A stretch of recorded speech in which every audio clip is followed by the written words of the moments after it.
tuntutan. Ya, sudah dengan baik. Sudah siap dengan tuntutannya? Silakan. Terima kasih Mulia. Untuk keadilan surat tuntutan nomor register perkara PDN tanggal 11 dari PW dari Laut 2 dari 6 dari 2020, nama terdakwa PT AD Industri yang diwakili oleh pengurus atau kuasa bertindak untuk dan atas nama terdakwa, nama lengkap Bokenge, surat dakwaan sebagaimana tercantum dalam surat tuntutan,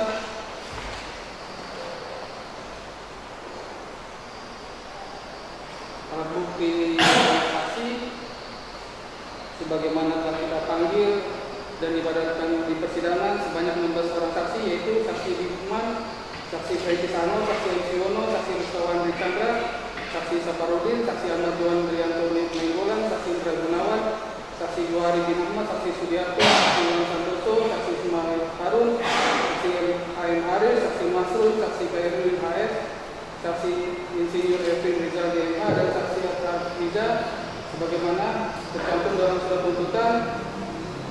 Terhadap keterangan ahli sebagaimana kita panggil dan ada di perhadapan persidangan, yaitu pertama ahli Evan Arif Ghazali Saru, ahli Kiswandono, ahli Dr. Insinyur Basuki Wasis Messi, ahli Profesor Dr. Insinyur Bambang Yaro Satyo, dan yang telah kita panggil secara patut namun tidak hadir dan kita bacakan di depan persidangan, yaitu ahli Prof. Edward Omar Sarif Yarid SHM Hukum, dan ahli yang dihadirkan oleh penasihat hukum, yaitu ahli AD Charles Idung Desdianto, ahli AD Charles Dr. Insinyur Basuki Sumawinata MAGR, ahli AD Charles Prof. Dr. Insinyur Yanto Sentosa DA.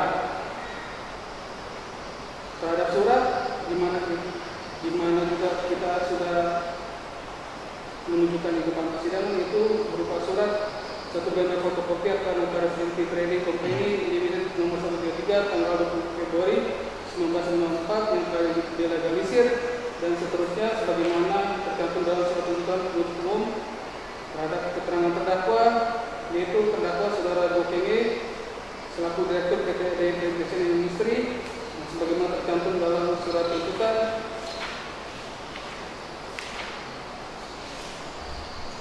Pemeriksaan setempat bahwa pada hari Rabu tanggal 23 September 2020 sekira pukul 10 bertempat di lahan bekas kebakaran dalam kawasan izin terdakwa PT AD Industri di Blok 34 Divisi 2 Kebun Jawa Barat. Dihasilkan kesimpulan yaitu satu buah embung yang berada di Divisi 2 ukurannya sudah ditambah menjadi 20 x 20 x 8 meter setelah kejadian kebakaran, yang mana sebelumnya hanya berukuran 8 x 8 x 2 meter. Menara api yang berada di Divisi 2 sudah dibangun 2 menara api dari tingginya 15 meter setelah kejadian kebakaran, dan satu menara api lagi yang sebelum kejadian kebakaran tingginya 11 meter sudah ditambah tingginya menjadi 12 meter. Alat pemadam kebakaran yang berada di gudang Divisi 1 dan Divisi 2. Dari hasil pemeriksaan setempat menjelaskan bahwa benar telah terjadi kebakaran di kawasan izin dari PT AD dan tentu saja berdasarkan pasal 184 kuat tuntutan tersebut telah lebih pada alat bukti yang telah ditemukan di persidangan. Analisa yuridis berdasarkan fakta-fakta yang terungkap dalam persidangan, sampailah kami kepada pembuktian mengenai unsur tindak pidana yang dakwaan kepada terdakwa. Mengingat surat dakwaan yang kami susun secara alternatif, maka kami penuntut umum dalam perkara ini dengan berdasarkan fakta yang terungkap di persidangan akan membuktikan dakwaan yang kami pandang paling terbukti, yaitu dakwaan kedua melanggar pasal 99 ayat 1 junto pasal 116 ayat 1 huruf B Undang-Undang RI nomor 32 tahun 2009 tentang perlindungan dan pengelolaan lingkungan hidup. Maka dari itu kami penuntut umum akan menguraikan unsur-unsur dari dakwaan sebagai berikut. Unsur pertama yaitu setiap orang yang merujuk pada badan usaha sebagaimana dalam fakta persidangan dan dicantum dalam surat tuntutan umum bahwa terdakwa PT AD merupakan subjek hukum yang dapat diminta pertanggungjawaban atas perbuatan yang dilakukan serta tidak ditemukan adanya alasan pemaaf maupun alasan pembenar menurut undang-undang yang dapat melepaskan terdakwa dari tuntutan hukuman. Dengan demikian unsur ini telah terbukti secara sah dan meyakinkan menurut hukum. Kedua, unsur yang karena kelalaiannya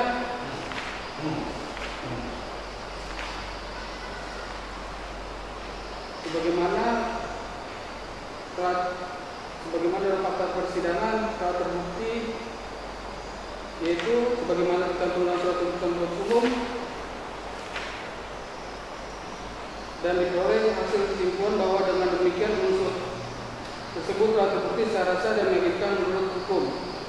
Unsur ketiga, unsur yang mengakibatkan dilampauinya baku mutu udara ambien, baku mutu air, baku mutu laut atau kriteria baku perusahaan lingkungan hidup sebagaimana dicantum dalam surat tuntutan penuntut umum dan di fakta persidangan, disimpulkan bahwa unsur yang mengakibatkan dilampauinya baku mutu udara ambien, baku mutu air, baku mutu laut atau kriteria baku perusahaan lingkungan hidup telah terbukti secara sah dan meyakinkan menurut hukum.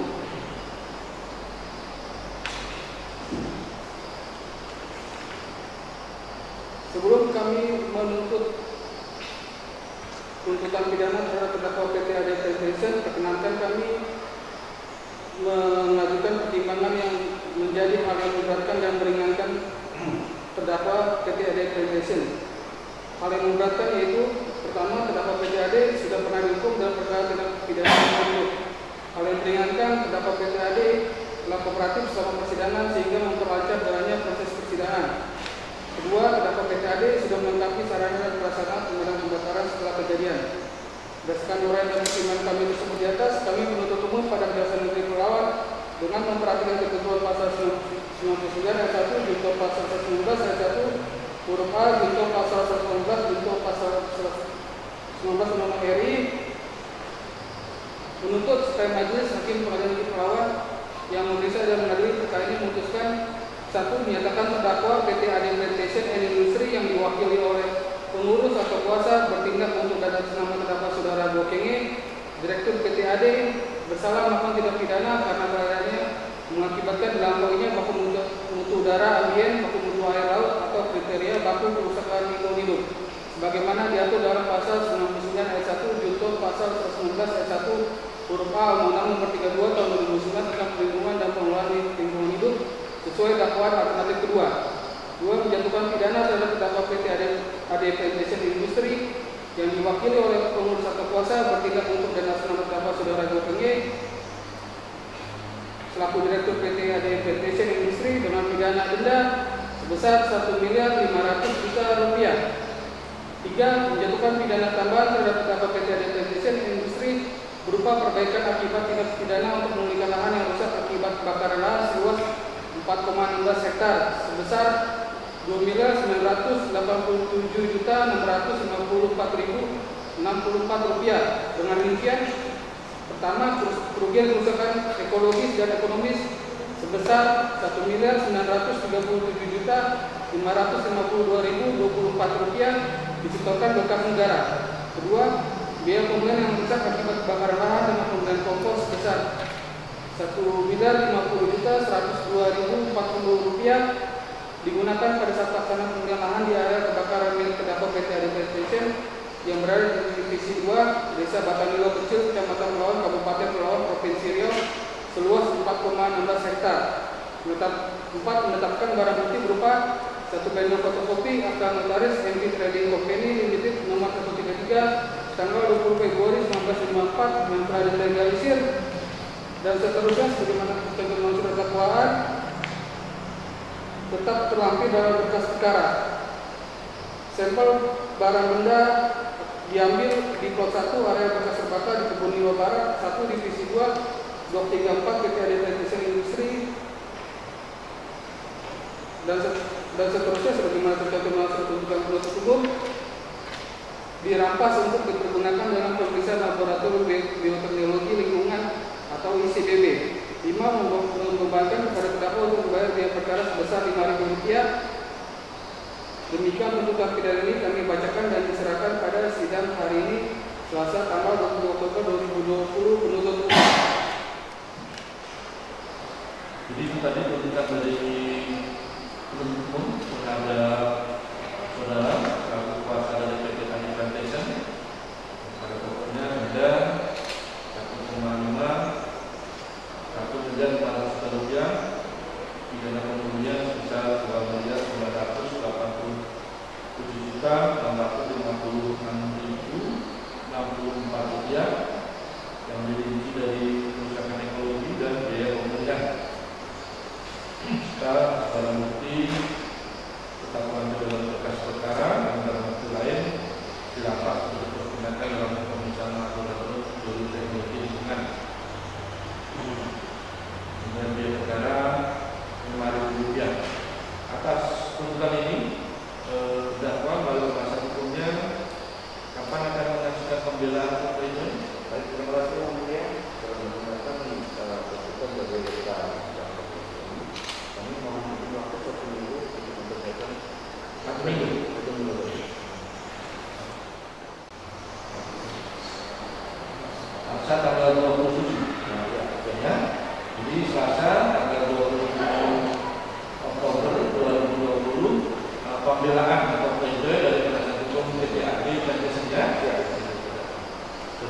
kembali, ya.